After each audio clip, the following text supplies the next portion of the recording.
자녀에게도 좋은 교육이 될 것 같아서 제가 픽을 해봤습니다. 자녀한테 주는 세뱃돈이 막 10배가 되고 20배가 되는 그런 잭팟을 노리는 게 아니고 그렇게 됐다 한들 그 금액이 크지도 않습니다. 우선은 아이들한테 괜찮은 것들 중에 하나가 ETF인데 어떤 ETF가 좋을까요? 제가 제일 먼저 꼽는 건 뭐냐면은 이제 명절입니다. 저희 명절 되면은 이제 저는 또 스트레스를 받아요. 이제 조카들 얼마 줘야 될까? 이제 또 이런 고민들도 있고 부모님 용돈을 얼마 드려야 될까? 이런 고민들도 있는데 이게 또 주는 사람도 그렇고 받는 사람도 그렇고 그냥 돈을 주면은 예전에는 그 돈에 대해서 예전에만 하더라도 돈에 대한 고마움이 되게 많았었잖아요. 아, 돈 주면 아, 너무 감사하다 뭐다 있었는데 요새 아이들 보면은 그 돈에 대해서 그렇게 고마움을 크게 느끼지 못하는 것 같아서 저도 좀 생각을 바꿨습니다. 제가 저희 아들을 돌 때 제가 그 주식으로 돌잡이를 해가지고 주식을 줬던 사람입니다. 그러면 조카들한테 어떻게 할까요? 아, 얘네들도 주식으로 줘야 되겠다 이래가지고 이제 조카들도 이제 주식으로 이제 조금씩 이제 주려고 하고 있었는데 최근에가 또 이제 주식 열풍이 불면서 이제 좀 관심을 갖더라고요. 이번에는 주식으로 줘도 서로서로 좋겠다 싶어서 주식으로 주려고 합니다. 근데 아이들한테 세뱃돈으로 주는 것들은 공통점이 하나 있어야 돼요. 의미가 좋아야 됩니다. 그냥 많이 버는 걸 주는 게 아니라 이거를 왜 주는지 자녀 교육용이어야 되죠. 뭐 생각해 보세요. 그 자녀한테 주는 세뱃돈이 막 10배가 되고 20배가 되는 그런 잭팟을 노리는 게 아니고 그렇게 됐다 한들 그 금액이 크지도 않습니다. 그것보다는 이 주식을 아이가 알게 되면은 이 기업을 알게 되고 그 기업이 뭘 하는지 알게 되면서 기업이라는 게 이런 일들을 하는 거구나. 기업은 돈을 버는 곳을 하는 건데 좋은 일을 하면서 돈을 버는 기업들도 존재하는구나. 라는 거를 인식하면 돈이라는 거에 대해서 긍정적인 관점으로 바뀌는 아이가 될 겁니다. 그래서 이번 거는 수익률도 있지만 자녀에게 어떤 의미로 전달해야 되는지에 대한 것들을 말씀드리도록 할게요. 우선은 아이들한테 괜찮은 것들 중에 하나가 ETF인데 ETF를 먼저 한번 이야기를 드려보도록 하겠습니다. 어떤 ETF가 좋을까요? 제가 어릴 적에 TV에서 그런 화면을 본 적이 있었어요. 제가 초등학교 때 중국 하면은 사람들이 다 자전거를 타고 이렇게 출퇴근하는 장면들을 많이 봤었습니다. 그때 우리나라는 자동차가 저렇게 많은데 중국은 자동차가 없네? 자전거 타고 다니나 보다 라고 생각을 했는데 그렇게 해서 20년 지나서 보니까 중국에도 자동차가 어마어마하게 많아지고 건물도 더 화려해졌다는 거죠. 그때 느꼈던 건 뭐냐면 굉장히 빠른 속도로 성장하는 국가에 투자를 하면은 어떨까라는 생각인 거예요. 그래서 지금 아이들이 생각하는 그 관점일 때 예를 들어 인도라던가 인도네시아 같은 나라들이 있습니다. 보면은 뭐 그렇게 잘 사는 것 같아 보이지 않는데라고 생각을 할 거예요. TV에서 나오는 화면들만 보자면. 근데 이게 TV도 왜곡된 게 예를 들어서 뭐 겐지스 강이라던가 우다이푸르 같이 좀 관광지 위주로 이렇게 많이 보여주지 그 나라에 있는 수도라던가 막 화려한 IT 밸리 이런 데들은 보여주지 않는단 말이죠. 그래서 저는 그 아이들한테 한번 그 주식으로 알려주고 싶은 게 있었어요. 제가 제일 먼저 꼽는 건 뭐냐면은 인도 ETF입니다. 보통 니프티라고 하죠. 인도 주식을 우리가 개별로 살 수가 없거든요. 그래서 이거는 ETF로 풀어나가는 게 되게 좋습니다. 그래서 이 인도에서 상장되어 있는 1위부터 시총 1위부터 50위까지의 기업들 인도 니프티 50에 투자하는 방법이 있는데 수익률도 나쁘지 않을 거라 생각을 해요. 왜냐하면 작년에 전 세계 평균이 22% 상승했었는데요. 미국이 그 정도밖에 못 올랐고 한국이 90% 넘게 올랐었잖아요. 그런데 작년에 인도가 수익률이 3%밖에 안 될 겁니다. 못 올랐어요. 기존에 많이 올랐다가 지금 좀 쉬고 있었는데 AI 시대가 열리잖아요. AI 하면 이제 IT 시대가 열리는 거고 다 같은 IT 반도체가 같이 성장하는 시대인데 인도 하면은 그 IT 반도체 기업들이 되게 많이 있습니다. 그럼에도 불구하고 주가가 많이 못 올랐었죠. 그래서 이번에 인도라는 데를 투자하기도 적당하고 비싸지 않고 첫 번째, 두 번째 그리고 인도라는 나라가 앞으로 한 15년 정도만 있으면은 GDP 규모로 세계 3위까지 성장합니다. 그리고 인구 규모는 이미 중국을 앞질렀어요. 그래서 제가 느꼈던 건 제가 어릴 적에 봤었던 그 중국이 발전하는 모습의 충격을 아이들에게 또 알려주고 싶다면은 인도라는 나라에 투자를 하면서 그 아이들이 어른이 됐을 때 인도라는 나라가 얼마나 성장했는지를 눈으로 보고 나면은 우리 부모님이 ETF를 선물한 이유가 이거였구나라는 거를 깨닫게 해주고 싶어요. 그래서 국가가 발달하는 이유 때문에 그런 겁니다. 참고로 인도라는 나라가 GDP가 연평균 지금은 좀 떨어지긴 했는데 7%씩 성장합니다. 어마어마한 거죠. 대한민국이 2%가 안 됩니다. 미국이 막 요새 좋다 좋다 해봤자 2% 조금 넘어요. 그럼 전 세계에서 연평균 2% 이상 성장하는 국가가 그렇게 많지 않아요. 우리가 알고 있는 큰 나라들 중에서는. 그럼 대표적인 데가 그나마 이제 덩치 큰 나라 중에서 GDP가 제일 빠르게 성장하는 데가 중국 정도인데 중국이 5%가 안 됩니다. 그 인도라는 나라는 굉장히 빠른 속도로 성장하고 있겠죠. 그 빠른 속도로 성장하기 때문에 벌어지는 게 뭐냐면 도시화 과정입니다. 시골에 있는 사람들이 도시로 계속 이제 이전을 하고, 그러면서 이제 도시에 있는 집값이, 부동산이 올라가고 건축 붐이 불고 건설이 흥행하니까 금융이 다시 또 발전을 하고, 그 과정에서 사람들도 일자리가 늘어나고 공업화가 되고, 어제 나온 뉴스도 인도랑 이제 미국이랑 협정을 맺었거든요. 무역 협정. 이런 걸 되면서 이제 뭐 미국으로 수출하는 것들이 늘어나기 시작하고, 그리고 이제 인도와 유럽이 또 협정을 맺었는데 인도에서 만든 자동차가 유럽으로 가면 무관세로 나갑니다. 그래서 우리나라가 지금 인도에 지은 현대차 이런 거 있잖아요. 그런 것들이 이제 무관세로도 갈 수 있는 거죠. 이런 식으로 내가 투자를 하게 되면은 인도가 무슨 나라일까를 공부하게 됩니다. 왜 주가가 오르지? 신기하잖아요. 아이들 입장에서 왜 오르는지를 같이 찾아볼 수가 있죠. 그래서 저는 나중에 부모님이랑 자녀가 꼭 한번 가야 되는 관광지 중에 하나가 인도라는 나라라는 곳인데, 우리가 알고 있는 그 관광지 말고 수도로 가보세요. 수도로 가서 보고 나면은 판교 같은 IT밸리가 그냥 떡하니 있어요. 내가 알고 있는 인도가 아닌데, 그 충격이 저는 아이들에게 정말 좋은 교육이 될 거라 생각합니다. 그래서 첫 번째로 추천하는 거는 인도 ETF다 있고요. 두 번째는 뭐냐면 솔 해가지고 유럽 탄소 배출권 ETF입니다. 유럽.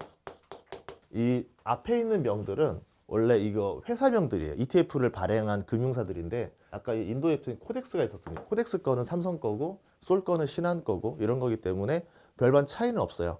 우리가 봐야 되는 거는 뒤에 있는 단어들이에요. 유럽 탄소 배출권을 투자하는 ETF입니다 라고 돼 있고, 자세히 보시면은 뭐 S&P라고 써 있고 여기 뒤에 H라는 표시가 있습니다. 이 H라는 표시는 뭐냐면 환해지라는 거예요. 환율에 상관없이 그냥 원래 가격 지수 추정대로 올라가는 거다라는 거고요. 그러면 제가 유럽 탄소 배출권을 왜 표시를 했냐면, 자녀들이 이제 앞으로 성장하고 나면은 환경이 더 안 좋아질 겁니다.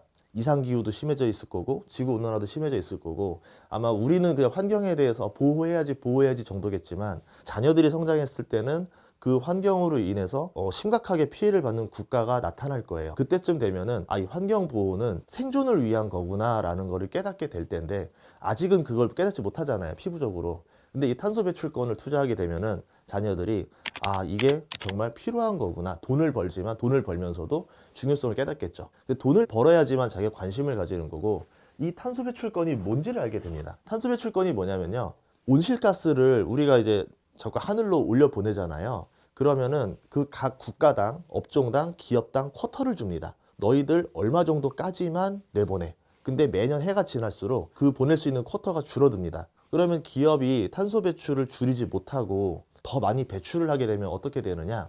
그때부터는 다른 회사가 남는 탄소 배출권을 사와서 맞춰야 돼요. 그러면 생각해 봅시다. 점점 그 쿼터가 줄어들어요. 그러면 이제 그 전 국가적으로 탄소 배출을 나날이 줄여야 되겠죠. 못 줄이면 어떻게 됩니까? 외국에서 사온다던가 아니면은 다른 기업에서 사온다던가 해야 되는데, 나날이 줄어들다 보니까 그 사가야 되는 것들이 더 많아질 수가 있겠죠. 내 거는 줄어들고 사야 될 거 많아지면은 탄소 배출권 가격이 올라갑니다. 참고로 유럽을 제가 제시한 건 뭐냐면, 유럽이 환경 보호에 가장 에너지를 많이 써요. 그만큼 규제가 가장 강합니다. 그래서 유럽 탄소 배출권이 가장 시장이 크고 여기가 더 가격 성장성이 좋을 거다라고 보는 거죠. 그런 점에서 우리가 탄소 배출에 대해서 인식을 가져보자라는 의미로 탄소 배출권을 했는데, 물론 지금은 경제가 어려울 때는 사람들이 탄소 배출에 관심이 없어요. 근데 좀 경제가 좋아지고 좀 회복이 되고 나면은 이제 환경에 대해서 다시 관심을 가집니다. 그때는 또 많이 오를 거예요. 그러면 부모님이 남들이 관심을 가지지 못할 때부터 관심을 가져야 나중에 돈을 벌 수 있어라는 거를 알려줄 수 있겠죠. 그런 점에서 의미 있는 ETF다 보고 있고요. 세 번째는 인도네시아입니다. 그래서 이제 한투 건데 한국투자증권 거고요. 투 블룸버그 인도네시아 원자재 ETF. 뭐 ETN도 있고 ETF도 다른데, ETN은 뭐냐면요, 이제 ETF는 실제로 내가 이 돈을 가지고 주식을 가지고 있는 거고요. ETN은 실제로 주식을 소유한 건 아닙니다. 그냥 지수만 추종하는 거예요. 문제가 생긴 경우에는 ETN 같은 경우는 조금 우려가 있다라고 해가지고 좀 기피하는 경향들이 있었습니다. 근데 실제로 막 크게 막 가격의 변동이 있지 않는 한은 문제가 발생하지는 않아요. 근데 그래도 ETF와 ETN의 차이점은 알고 계시는 게 더 좋겠죠. 자, 그런데 제가 왜 ETN으로 했느냐? 인도네시아 원자재를 건드리는 게 지금 이거밖에 없어요. 지금 시장에서, 지금 우리나라에 상장된 것 중에서는 인도네시아에 투자하는 거와 인도네시아 원자재에 투자하는 게 조금 다릅니다. 참고로 저는 직접 인도네시아를 가가지고 인도네시아 그 미래에셋 증권을 찾아가서 이랬습니다. 나 계좌 개설하러 왔습니다. 이래가지고 인도네시아에서 사람들이 깜짝 놀라더라고요. 다행히 한국인 직원이 있어서 도와줘가지고 인도네시아 주식도 개설해보고 직접 주식도 사보고 그 직원들이 추천해 주는데도 막 기업 방문도 해보고 막 이랬었었는데 2019년이었었거든요. 그때 제가 느꼈던 건 뭐냐면 인도네시아는 보석이다 라고 표현을 했어요. 그러니까 인도가 거의 뭐 세계 GDP 뭐 2위, 3위까지 올라간다 했잖아요. 인도네시아는 4위까지 올라갑니다. 그리고 세계 인구가 4위고 향후에 세계 GDP 7위까지 올라가는 거로 이제 다 지금 예상을 하고 있는 국가인데 미국이 3억 명 정도 돼요. 세계 인구가. 그러면 인도, 중국, 미국 다음으로 인구수가 많고요. 인도랑 인도네시아의 장점이 인구 평균 연령이 7세인가 정도밖에 안 돼요. 제일 어립니다. 인도랑 인도네시아 사람들 노동력이 되게 어리죠. 그리고 출산율이 높았잖아요. 그래서 이제 베이비 부머가 시작되는 시대돼요. 이 둘이 이제 막 성장하고 베이비 부머 나오고 이제 도시로 이전해서 공장 일하고 그리고 소득이 늘어나고 소비가 늘어나고 돈을 모아서 집을 사고 그 시점이 요때고요. 인도네시아라는 나라를 사람들이 잘 모르는데 가보면요 깜짝 놀랍니다. 서울인데? 라는 느낌을 받을 수 있어요. 왜냐하면 여기가 동남아시아 중에서는 제일 먼저 지하철이 있었습니다. 그리고 도시가 사람들이 의외로 술을 안 팔아요. 저는 이 도시 좀 매력적이었던 게뭐 종교적인 이유긴 하지만 술을 안 팔다 보니까 사람들이 저녁에 취미가 배드민턴 치고 그러니까 너무 건전해요. 세상에 이렇게 건전한 도시가 있나. 물론 담배는 많이 핍니다. 그렇다 하더라도 사람들이 뭔가 이제 그 다른 쪽으로 재미를 찾잖아요. 건전하게. 왜냐하면 술이 많으면 아무래도 사람들이 좀 놀자, 좀 쉬자, 좀 이게 그 동남아 특유의 좀 게으름이 좀 나올 수가 있는데 그런 게 좀 적은 편이라서 이 도시 괜찮다라 봤고 이 도시에 제가 그때 그 증권사가 추천해 준 자리로 기차를 타고 40분을 가서 찌까랑이라는 데를 가봤는데요. 가니까 한국인이 저밖에 없는 거예요. 이거 큰일 났다. 영어도 안 통하고 이거 난리 났다. 이거 길 헤매게 생겼다. 이러고 있었는데 돌아다녔는데 어떻게 그랩을 불러서 타다 봤는데 어느 날 보니까 우리은행이 있어요. 우리은행이 왜 있지? 우리나라 갈비집도 있고요. 뭐 되게 많이 있는 거예요. 그래서 깜짝 놀랐죠. 여기에 왜 한국인 가게들이 이렇게 많이 있지? 알아보니까 이쪽 자리에 원자재가 많이 나오는 곳이라서 우리나라 기업들이 이미 다 진출해서 일을 하고 있더라고요. 대한민국 기업이 진짜 많이 들어가 있습니다. 그 왜 들어가 있을까요? 원자재가 필수 원자재가 정말 많이 있어요. 특히 니켈이라는 게 있어요. 니켈이 뭐냐면은 앞으로 이제 전기차 세상이 열릴 건데 전기차 세상이 열렸을 때 가장 필요한 핵심 소재 광물 중에 하나가 니켈입니다. 이런 광물들이 되게 많이 있어요. 그래서 인도네시아라는 곳은 원자재가 굉장히 많은 곳이고 그것에 대한 가치를 지금 이제 받고 있는 거고 그리고 지금 트럼프 대통령이 하고 있는 게 미국이 계속 다른 나라에 막 개입하고 막 내 거야 하는 이유 중에 하나도 뭐냐면 원자재 싸움이거든요. 중국과 미국의 원자재 싸움에서 그 인도네시아라는 곳이 가진 원자재는 중국 편도 아니고 미국 편도 아닌 상황에서 굉장히 높은 가치를 받을 수 있겠죠. 예를 들어서 남미, 뭐 브라질이나 아르헨티나도 원자재가 많이 있긴 하지만 거기는 이제 경제 시스템상 이게 소득이 빠르게 올라가거나 사회적인 시스템이 받쳐주지 못하거든요. 그 점에서는 인도네시아가 훨씬 더 발달 가능성이 있다고 봅니다. 그러면 인도네시아 원자재 ETF도 있지만 인도네시아 ETF에 투자하는 방법도 있어요. 참고로 인도랑 그 동남아시아는 제가 많이 돌아다니면서 의외로 동남아 주식이 다 있습니다. 제가 그 각 국가 가서 다 개설하고 왔었는데 보면은 그 나라들 특징이 시총 상위주들이 다 은행이에요. 거의 다. 은행이라는 데들이 금융으로 다 그 기업들, 산업들을 다 지배하고 있는 구조들이 많이 있더라고요. 근데 대한민국은 보면은 은행이 시총 상위주가 아닙니다. 미국도 보면은 시총 상위주가 은행이 아니에요. 이제 그렇게 되는 게 결국은 산업이 더 커져야 되는 건데 아직까지는 은행이라는 데에서 벗어나지 못하는 거죠. 대한민국도 IMF 이전에는 건설주랑 은행주가 시총 상위주에 많이 있었거든요. 그렇기 때문에 아직 좀 더 발전하게 되면은 그게 좀 바뀔 거다라 보고 있고 우선은 뭐 은행주들을 봐야 되겠지만 나중에는 그 산업 제조업 기업들 이런 것들 찾아본다던가 거기 안에 있는 빅테크들이라던가 테크 기업들이 있습니다. 그런 걸 찾아본다던가 아니면 원자재 이렇게 보는 것들이 좋을 것 같다. 자녀에게도 좋은 교육이 될 것 같아서 제가 픽을 해봤습니다. 그리고 다음은 제가 S&P 500입니다. S&P 500 관련된 ETF는 워낙 많으니까 그냥 S&P 500만 치면 많이 있어요. 그 중에서 마음에 드시는 거 사시면 되고 S&P 500을 뽑은 이유는 ETF에서 S&P 500을 빼고 설명할 수 있는 것이 없습니다. ETF 투자자가 S&P 500 투자 안 한다? 말이 안 되는 거죠. 미국에서 제일 잘 나가는 기업들 500개를 추출한 겁니다. 그러니까 국가대표예요. 미국 국가대표 500개입니다. 여기서 실적이 안 좋거나 뭐가 안 좋아지면은 퇴출돼요. 그리고 또 새로 성장하는 기업이 또 들어와요. 그러니까 우리는 S&P 500에 투자를 했지만 결국 이제 계속 교체가 되면서 다른 기업들이 계속 바뀌는 거죠. 우리는 그러면 미국의 국가대표에 투자한 거라고 보시면 돼요. 그렇기 때문에 장기적으로 보유하는데 되게 유리한 구조가 S&P 500 ETF라는 거죠. 저는 뭐 따로 신경 안 써도 되겠죠. 알아서 계속 교체해주고 수익률이 나니까. 대표적으로 미국 같은 경우는 S&P 500 성장률이 지금 좀 증시가 좋아서 그렇긴 한데 연평균 한 14%에서 15% 됩니다. 수익률이. 15년 기준으로 봐도 그 정도 되고요.